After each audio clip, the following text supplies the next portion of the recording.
नमस्कार मित्रांनो, लग्नानंतर होईलच प्रेम या मालिकेच्या 29 ऑक्टोबरच्या भागामध्ये मित्रांनो आजचा भाग सुद्धा खूप जबरदस्त दाखवलेला आहे. काय होतं, भास्कर आता सर्व काही त्याला त्रास होत असतो. तर तेव्हा आता जेव्हा त्यानं जसं जे काही प्लॅनिंग केलेलं असतं ते भास्कर समोर नंदिनीला सांगतो आणि तेव्हा भास्करचा तर तीळ पापड होतो आणि भास्कर आता महाजनी सरांच्या अंगावरती जात असतो. तर तेव्हा जीवा पकडून त्याला मागे ढकलतो आणि त्याच्याकडून आता आनंद निवासची चावी खेचून घेतो आणि त्याला तिकडून हाकलून देतो आणि त्यानंतर चक्क गुडघ्यावरती वगैरे बसून जीवा नंदिनीला ती आनंद निवासची चावी कायमस्वरूपी देतो आणि तिला म्हणतो, आता तर तू आनंद निवासची मालकीण झालेली आहेस. आणि तेव्हा नंदिनी तर जाम खुश होते आणि त्यानंतर आता जीवा आणि नंदिनी कॅफेमध्ये गेलेले असतात. तर तेव्हा नंदिनी जीवाला खोदून खोदून विचारते की तुम्ही एवढे पैसे 10 कोटी रुपये कोठून आणलेत. तर तेव्हा आता जीवा एकदम कॉमेडी पद्धतीने तिला ते सर्व काही सांगण्यापासून टाळून टाकतो आणि त्यानंतर दुसरीकडे तर काव्या साफसफाई करत असते आणि ती स्टूल वरती चढलेली असते आणि तेव्हा अचानकपणे तिचा तोल जातो. तर नेमकं तेव्हा मागून पार्थ तिथे येतो आणि तिला पकडतो आणि तेव्हा ते दोघे सुद्धा छान असे एकमेकांच्या डोळ्यात बघून हरवून गेलेले असतात आणि तेच नेमकं आता रम्याने इथे बघितलेलं आहे आणि ती खूप जेलस होत असते. तर तेव्हा आता पार्थ काव्याला म्हणतो, अहो तुम्ही प्रेमात पडण्याऐवजी स्टूलवरून काय पडताय. तरी सुद्धा काव्य अजून सुद्धा पार्थच्या नजरेतच बघत असते आणि मित्रांनो बहुतेक आता हे दोघे सुद्धा एकमेकांच्या चांगले प्रेमात पडणार आहेत. तर चला आजच्या भागाला सुरुवातीपासून बघूयात. इकडे काव्याला आनंद निवासच्या ऑक्शनचा तो पॅम्पलेट सापडलेला असतो आणि ते बघितल्यानंतर काव्या खूपच आश्चर्यचकित होते आणि ती म्हणते, काय आनंद निवासचा ऑक्शन सेल होणार आहे आणि नंदिनी ताई मला बोलली कशी काय नाही. असं म्हणून ती गडबडीने मोबाईल घेते आणि तसंच तिथून निघून जाते आणि तिचा गॅस तो ऑनच असतो आणि तो पेटवलेलाच नसतो आणि काव्या आता इकडे बाहेर येते आणि म्हणते, ताईने मला कसं काय बोललो नाही, आनंद निवासचा ऑक्शन सेल होणार आहे. असं म्हणून ती गडबडीने नंदिनीला फोन लावते आणि फोन लावल्यानंतर लगेचच ती म्हणते, अगं ताई ऐक, हे काय प्रकरण आहे सगळं आनंद निवासचं. खरंच आनंद निवास विकला जाणार आहे का. अगं आत्ता हे पॅम्पलेट हाती लागलं माझ्या, काय आहे हे. तर तेव्हा नंदिनी तिला सांगते, काव्या मी तुला नंतर फोन करते, आता मी तिथंच आहे, आपण नंतर बोलूयात. असं म्हणून ती लगेच फोन ठेवून देते. तर काव्या आता अजून टेन्शन मध्ये येते आणि म्हणते, ताई तिथंच आहे म्हणजे खरंच आनंद निवास विकलं जाणार आहे का आणि खरंच असं हे होता कामा नये. एकतर या आनंद निवास बद्दल मी आणि ताईने घरामध्ये कोणाला सांगितलेलं नाहीये आणि देवा हे घरच्यांना कोणाला कळाल्यानंतर प्लीज काही प्रॉब्लेम आणू नकोस देवा. आणि पार्थच्या तब्येतीमुळे मी त्यांना सुद्धा काही सांगू शकले नाही ताईच्या आनंद निवास बद्दल आणि जीवाबद्दल तर मी लपवलेलंच आहे. असं म्हणून ती अजून टेन्शन मध्ये येते आणि म्हणते, कधी आमच्या घरामधला लपंडाव संपणार आहे काय माहिती. तर आता इकडे ऑक्शनच्या ठिकाणी नंदिनी जीवाला विचारते, जीवा हा सगळा काय प्रकार आहे आणि हे मिस्टर महाजनी इथं काय करत आहेत, हे काय चाललेलं आहे सगळं आणि तुम्ही मला विश्वासात घेऊन काहीतरी सांगणार आहात का नाही. मला काही कल्पनाच नाही या सगळ्याची, जरा सांगा ना मला काहीतरी. असं म्हणून ती पॅनिक होत असते. तर तेव्हा जीवा तिला थांबवतो आणि म्हणतो, नंदिनी प्लीज पॅनिक होऊ नकोस अगं. आणि मी यावेळी ना कोणताही गोंधळ घातलेला नाहीये. मी तुला म्हणालेलो होतो ना मी सगळं काही ठीक करेन आणि अगं मी सगळं काही ठीक केलेलं आहे. अगं मी सांगितलेलं होतं ना तुला, हा जीवा बाउन्स बॅक करून दाखवेल आणि मी करून दाखवलेलं आहे नंदिनी, आय डिड इट. असं तो विश्वासाने तिला सांगतो. तर नंदिनी त्याला म्हणते, हो तुम्ही केलेलं आहे पण मला हे सांगा ना तुम्ही कसं काय केलं ते. तर तेव्हा जीवा थोडंसं हसतो आणि म्हणतो, हो सांगतो, सगळं काही सांगतो. आणि आता तो भास्करच्या समोरच नंदिनीला सर्व काही त्याने जे कसं प्लॅनिंग केलेलं असतं ते सांगू लागतो. तो जेव्हा आता महाजनी सरांना भेटलेला असतो आणि तेव्हा त्याने महाजनी सरांना प्लॅन सांगितलेला असतो ते सगळं आता तो नंदिनीला सांगू लागतो. आणि त्यानंतर महाजनी सर भास्कर आणि जाधवकडे चंद्रकांत सरपोतदार असं म्हणून गव्हर्नमेंट सर्वंट बनून गेलेले असतात ते सुद्धा तो सांगतो. आणि त्यांनी सांगितलेलं असतं की ती जागा जी आहे गव्हर्नमेंटने सरकारी प्रॉपर्टी म्हणून सील केलेली आहे, त्यामुळे तुम्हाला तो जागेचा ताबा सोडावा लागेल, नीट वाचून घ्या. असं म्हणून त्यांनी ते कागदपत्र खोटे बनवलेले असतात ते त्यांच्या हातामध्ये दिलेले असतात. असं तो सगळं सांगितल्यानंतर भास्कर चांगलाच भडकतो आणि भास्कर म्हणतो, म्हणजे तू माझ्यासाठी सापळा रचला होतास. तर तेव्हा महाजनी सर म्हणतात, अरे आणि त्यामध्ये तू अडकलास. आणि म्हणतो, कसं फसवलं भास्कर काका, असं महाजनी सरांनी म्हटल्यानंतर हे दोघे सुद्धा मोठ्याने हसू लागतात. तर तेव्हा भास्कर आता महाजनी सरांच्या अंगावर जाऊ लागतो. तर तेव्हा जीवा त्याला मध्येच पकडतो आणि मागे जोराने ढकलून देतो आणि म्हणतो, अरे भास्कर मागे थांब. अरे याच भास्करला ज्याला त्याच्या भास्कर असण्याचा माज होता उतरलेला आहे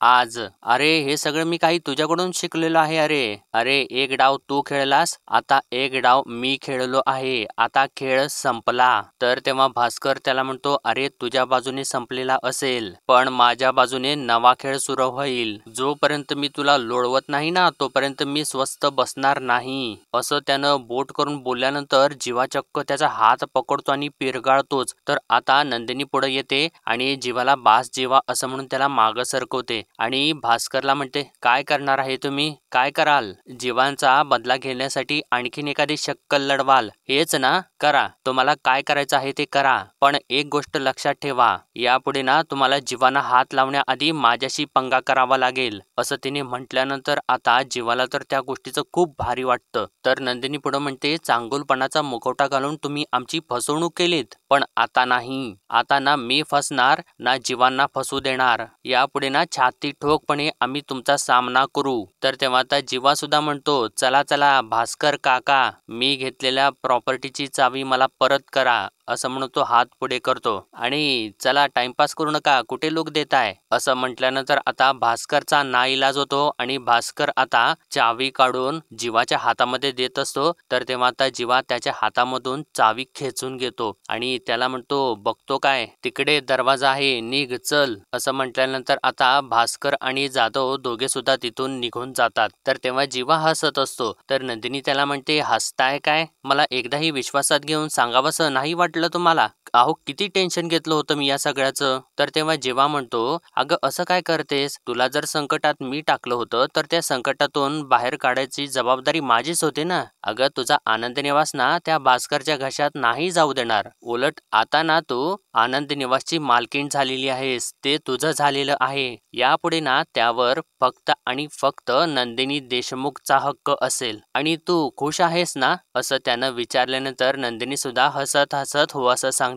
आणि म्हणते, तुम्ही माझा आनंद निवास परत मिळवून दिल्यानंतर मी खुश का नसेन, पण या सगळ्यामध्ये तुम्ही मला सामील करून घेतलं नाही, त्यामुळे मी थोडं रागावलेले आहे तुमच्यावर. तर जीवा म्हणतो, तुझा हा राग मंजूर आहे मला, पण काय आहे ना, एखाद्या माणसावर तो सतत लुजर असल्याचं लेबल चिटकवलं जातं ना, तेव्हा तो पूर्णपणे आतून हललेला असतो. म्हणजे काय करावं त्याला काहीच कळत नसतं. जिंकल्याशिवाय जगाला ओरडून सांगण्याची हिंमत सुद्धा होत नाही त्याची. आणि माझ्या बाबतीत सुद्धा तसंच काहीतरी झालं होतं. माझी तीच अवस्था झाली होती. एकाच्या नजरेत मी शून्य तर होतोच, पण तुझ्या नजरेतही मी पूर्णपणे पडलेलो होतो अगं. मग काय आणि कसं सांगणार अगं? असं तो सांगत असताना नंदिनीच्या डोळ्यामधून पाणी येऊ लागतं आणि ती आता जीवाची माफी मागते. म्हणते, सॉरी जीवा, खरंच मनापासून सॉरी, पण सगळा भार तुम्ही एकट्याने उचललात, का नाही मला तुम्ही सोबती घेतलं? तर जीवा सांगतो, कारण ना वाकडी वाट करणं नंदिनी देशमुखच्या तत्वात बसत नाही. आणि जेव्हा सरळ मार्गाने वेळेत पोचणं अशक्य असतं तेव्हा माझ्यासारखी माणसं वाकडी वाट निवडतात. तू मला ती वाट निवडू दिली नसतेस असं मला वाटलं आणि म्हणूनच मी तुला नाही सांगितलं. तर नंदिनी म्हणते, एक सांगू का जीवा तुम्हाला, आजपर्यंत लोकांनी तुम्हाला सिरियस घेतलं नाही, पण यापुढे ना नक्कीच घेतील. तर जीवा म्हणतो, अगं मीच कधी स्वतःला सिरियसली घेतलं नव्हतं. आपल्याला काय येतं काय येत नाही हे मी कधीच पडताळून बघितलं नाही. कारण ना मी जन्माला येताना सोन्याचा चमचा तोंडामध्ये घेऊन जन्माला आलेलो होतो, पण आपलं आयुष्य सुद्धा सोन्यासारखं करायचं असतं हेच मी विसरून गेलो होतो. तर नंदिनी विचारते, पण आता राहील ना लक्षात? आणि जीवा परत एकदा, आय एम सॉरी, गेले काही दिवस मी खूप चिडचिड केली तुमच्यावर, खरंच सॉरी. आपण जुनं झालं गेलं ते सगळं सोडून देऊया का प्लीज? तर तेव्हा जीवा हसतो आणि म्हणतो, दिलं, जुनं सगळं काही सोडून दिलं आणि हे आनंद निवास तुझं होतं आणि कायम तुझंच राहील, असं तो विश्वासाने तिला सांगतो. आणि त्यानंतर चक्क चक्क तो खाली गुडघ्यावरती बसतो आणि आपला हात पुढे करून त्याच्यामध्ये त्या हातामध्ये आनंद निवासची चावी धरतो आणि तिला म्हणतो, तुझा श्वास, तुझं सुख, तुझं आनंद आणि तुझं आनंद निवास असं म्हणून तो तिला चावी देऊ लागतो. आणि ते बघत असताना नंदिनीच्या डोळ्यामधून तर पाणी येत असतं आणि बाकी सुद्धा सर्वजण गहिवरून गेलेले असतात. तर तेव्हा आता नंदिनी जीवाच्या हातामध्ये हात देते आणि म्हणते, माझं नाही तर आपलं आनंद निवास असं म्हटल्यानंतर सर्वजण आता टाळ्या वाजवू लागतात. तर तेव्हा आता जीवा उठून उभा राहतो आणि म्हणतो, आता आपल्या सगळ्यांना साठे आजी आजोबांची 50वी अॅनिव्हर्सरी साजरी करायची आहे. प्रीतीचं डोहाळे जेवण करायचं आहे. प्लस या आठवड्याच्या शेवटी काही कपल्स येणार आहेत लहान मुलांना दत्तक घेण्यासाठी, त्यांची सुद्धा व्यवस्था करायची आहे. सगळं काही करूया. आता सुख आणि आनंदाला येऊ देत आनंद निवास मध्ये. आणि नंदिनी यावेळी ना आता आनंद निवासची दिवाळी आणखीन स्पेशल करूयात असं म्हणून तो आता आनंद निवासची चावी नंदिनीच्या हातामध्ये देतो. आणि तेव्हा ती चावी नंदिनी हातामध्ये घेतल्यानंतर खूपच खुश होते आणि त्या चावीकडे एकसारखी बघत असते, कारण ती आता त्या आनंद निवासची मालकीण झालेली असते आणि जीवाने तिला मालकीण केलेलं असतं. तर दुसरीकडे आता इकडे घरामध्ये पार्थ काव्याला शोधत असतो आणि शोधत शोधत तो तिला किचन मध्ये जातो आणि कुठं गेलेले आहेत काव्या असं तो बोलत असताना त्याला आता गॅसचा वास येऊ लागतो आणि जेव्हा तो समोर बघतो तर गॅस तर ऑन असतो आणि गॅस सगळा लीक होत असतो. आणि ते बघितल्यानंतर पार्थ लगेचच समोर जातो आणि गॅस बंद करतो. इतक्यातच आता काव्या सुद्धा धावत तिथं येते आणि गॅस बंद करायला जाते. तर तेव्हा पार्थ तिला म्हणतो, हे काय आहे, कोणाची करामत आहे ही? गॅसचा नॉब तर चालूच आहे, कोणी लाईट केलं असता तर ब्लास्ट झाला असता. तर काव्या त्याला म्हणते, सॉरी सॉरी माझ्याच हातून झालं असणार आहे हे, मगाशी ना मीच होते किचन मध्ये असं म्हणून ती थोडीशी घाबरलेली असते. तर तेव्हा पार्थ तिला म्हणतो, काव्या तुम्ही तर अशा नाही आहात. एनिवेज या गॅसचा वास अख्ख्या किचन मध्ये पसरलेला आहे, चला चला बाहेर असं म्हणून तो तिला आता बाहेर घेऊन येतो आणि तिला विचारतो, काव्या काय झालेलं आहे तुम्हाला? तुम्ही मगाशी त्या टॅटूचं नाव ऐकलं तर परत चिडलात, आता गॅस चालू करून निघालेला आहात, काय चाललेलं आहे तुमच्या मनात? तर तेव्हा काव्या मनात म्हणते,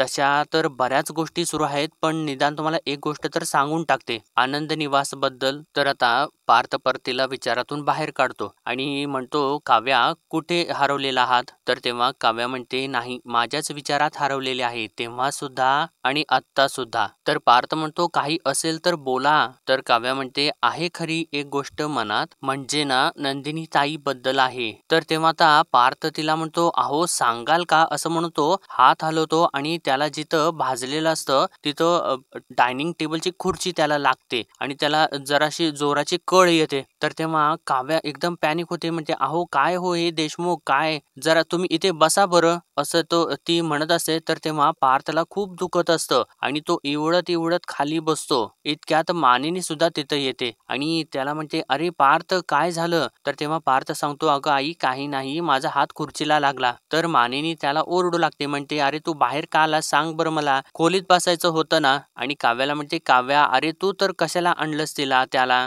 तर पार्थ तिला म्हणतो, अगं आई शांत हो, त्या सुद्धा मला म्हणाल्या होत्या की खोलीच्या बाहेर येऊ नको, पण मी असंच राऊंड मारायला आलेलो होतो. तर मानिनी म्हणते, अरे पण आजारी आहेस ना तू, तू आराम करायला नकोस का? जरा आराम वाटलं की आलास बाहेर. तर तेव्हा काव्या म्हणते, अहो मानिनी काकू तुम्ही त्यांच्यावर नका हो चिडू. तर तेव्हा मानिनी तिला म्हणते, मग तू फिस्कार त्याच्या अंगावर, अगं तुझं माझं कोणाचं तरी ऐकेल ना तो. अगं आता त्याने आराम करायला हवा, आजारी आहे ना तो, मग गरज असते ना आरामाची. तर काव्या म्हणते, बरोबर आहे तुमचं, पण कसं आहे ना ते एका रूम मध्येच बसलेले आहेत ना, मग कंटाळा आला असेल ना त्यांना. तर मानिनी आता पार्थला म्हणते, बघितलंस का किती नवऱ्याची बाजू घेते ते, आणि सासूचं जराही पटत नाहीये तिला, आणि म्हणते तू चल उठ अगोदर आज चल. अरे तुला लहानपणी कशी बदडायचे ना तसं बदडून काढेन मी आता. तर पार्थ म्हणतो, आता तू अगं आई यांच्यासमोर बदडणार आहेस का मला, त्या चिडवतील ना मला नंतर. तर काव्या म्हणते, आता खरंच बदड हा मानिनी काकू. तर तेव्हा पार्थ का असं विचारतो, तर काव्या म्हणते, नाहीतर काय, लागले तरी सुद्धा मस्करी सुचतीये. तर पार्थ आता थोडस हसत असतो. तर तेव्हा काव्या म्हणते, चला चला आता असं म्हणून आता त्या दोघे सुद्धा त्याला उठवतात आणि आतमध्ये खोलीमध्ये घेऊन जाऊ लागतात. तर आता इकडे जीवा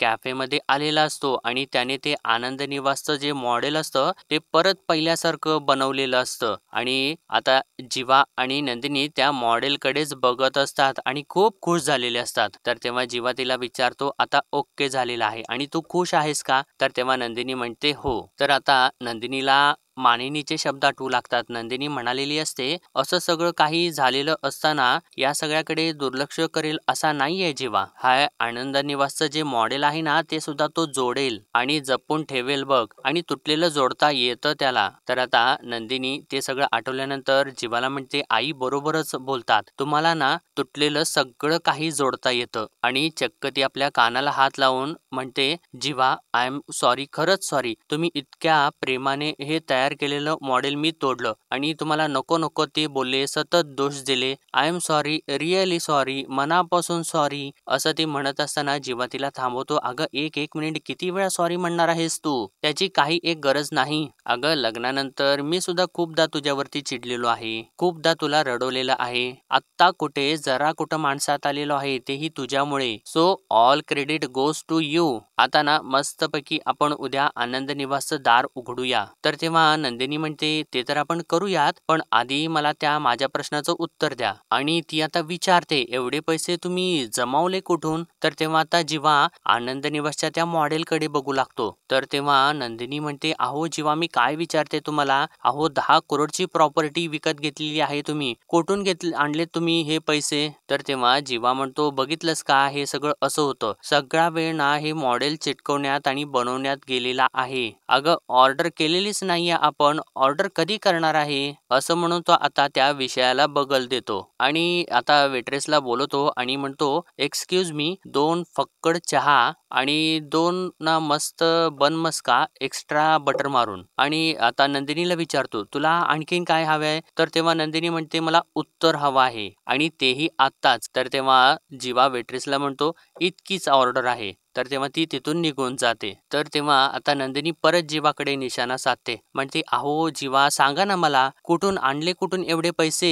तर तेव्हा जीवा म्हणतो, अगं मी कोण आहे? तर नंदिनी म्हणते, जीवा देशमुख. माहिती आहे मला आणि माझ्या प्रश्नाचं उत्तर देणार आहे का नाही तुम्ही? तर तेव्हा जीवा म्हणतो, अगं मी कोण आहे म्हणजे मी फक्त जीवा देशमुख नाहीये. अगं मी द जीवा देशमुख आहे, चकाचक बाई. तर तेव्हा नंदिनी म्हणते, मग? तर तेव्हा जीवा म्हणतो, अगं मी खिशात हात घालून फिरतो म्हणजे माझे खिसे मोकळे आहेत असं समजू नकोस. केले मी काहीतरी जुगाड आणि जर मी तो तुला सांगितलं ना तर तू म्हणशील, तो कशाला एवढं सगळं काही केलं? एवढं सगळं करण्याची काय गरज होती? आता मी तुमचे हे सगळे उपकार कसे फेडू? असं म्हणून तो म्हणतो, ये सगळे असले लेक्चर आपने को नाही मागताय. तर तेव्हा नंदिनी आता थोडीशी भडकते. म्हणते, एक मिनिट, मी लेक्चर देते का तुम्हाला? म्हणजे मी बोर करते का तुम्हाला? तर तेव्हा जीवा म्हणतो, खरं सांगू का तुला बरं वाटावं म्हणून खोटं बोलू? तर तेव्हा नंदिनी आता अजून चिडते. म्हणते, एक सांगू का, तुम्ही आता मला काही सांगूच नका. कळलं मला तुम्हाला काय वाटतं ते. आता ना यापुढे मी तुम्हाला काही म्हणजे काही सुद्धा बोलणार नाही. तर तेव्हा जीवा खुश होतो आणि म्हणतो, काय सांगतेस अगं, खरंच? तर नंदिनी अजून भडकते. म्हणते, तुम्ही खुश होताय? सिरियसली जीवा?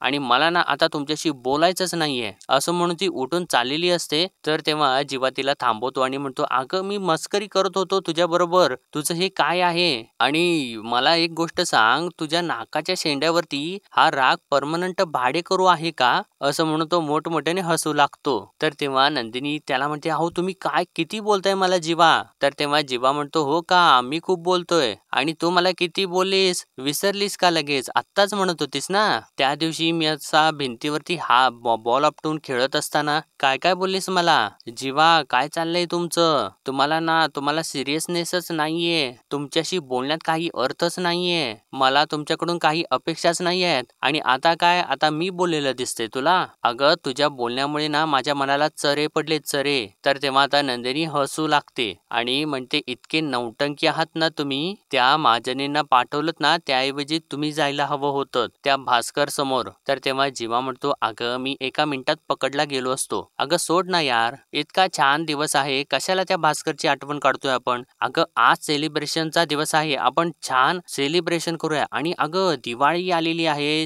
फराळाचं कुठपर्यंत आलेलं आहे? तर तेव्हा नंदिनी म्हणते, फराळ करायला घ्यायचा आहे. आईनी लिस्ट करून ठेवलेली आहे सामानाची, पण होईल हळूहळू. तर तेव्हा जेव्हा म्हणतो, अगं हे हळूहळू हळू नाही या, आपण बुलेटच्या स्पीडने करायचा आहे फराळ. अगं मिळून करूयात, म्हणजे असा ना पटकन होईल फराळ. तर तेव्हा नंदिनी एकदम आश्चर्याने जीवाला विचारते, तुम्हाला फराळ सुद्धा येतो? आणि तेव्हा जीवा थोडासा शांत झालेला असतो. तर मित्रांनो, आजच्या भागामध्ये एवढंच आणि पुढील भागामध्ये आपण पाहणार आहोत. जीवा आता बहुतेक गजरा घेऊन आलेला असतो नंदिनीसाठी आणि नंदिनी जीवाला विचारते, अरे तुम्ही गजरा आणलात ना माझ्यासाठी? आणि असं काय करताय, लपवताय कशासाठी? तर तेव्हा आता काव्या सुद्धा तिथं आलेली असते आणि ती नंदिनीला म्हणते, हे मात्र तू बरोबर बोललीस ताई, काही गोष्टी ना लपवायच्या ठरवल्या तरी त्या लपत नाहीत, असं ती आता जीवाकडे बघून टोमणा मारते. तर त्यानंतर आता काव्या दुसरीकडे साफसफाई करत असते आणि तिचा तोल जाऊन ती पडणारच असते. इतक्यात मागून येऊन पार्थ तिला पकडतो आणि तेव्हा ते दोघे सुद्धा एकमेकांच्या नजरेमध्ये एकसारखे बघत असतात आणि तेव्हाच मागून रम्या तिथं येते आणि रम्याला ते दृश्य बघितल्यानंतर खूप त्रास होऊ लागतो. तर आता पार्थ काव्याला म्हणतो, अहो प्रेमात पडायचं तर तुम्ही स्टुलावरून पडताय, असं म्हणताना ते दोघे अजून सुद्धा एकमेकांच्या डोळ्यामध्ये बघत असतात आणि बहुतेक ते दोघे आता एकमेकांच्या प्रेमात पडलेले आहेत आणि त्या गोष्टीचाच आता रम्याला खूप त्रास होत आहे. तर मित्रांनो, असेच डेली अपडेट पाहण्यासाठी आपल्या चॅनलला सबस्क्राईब करा.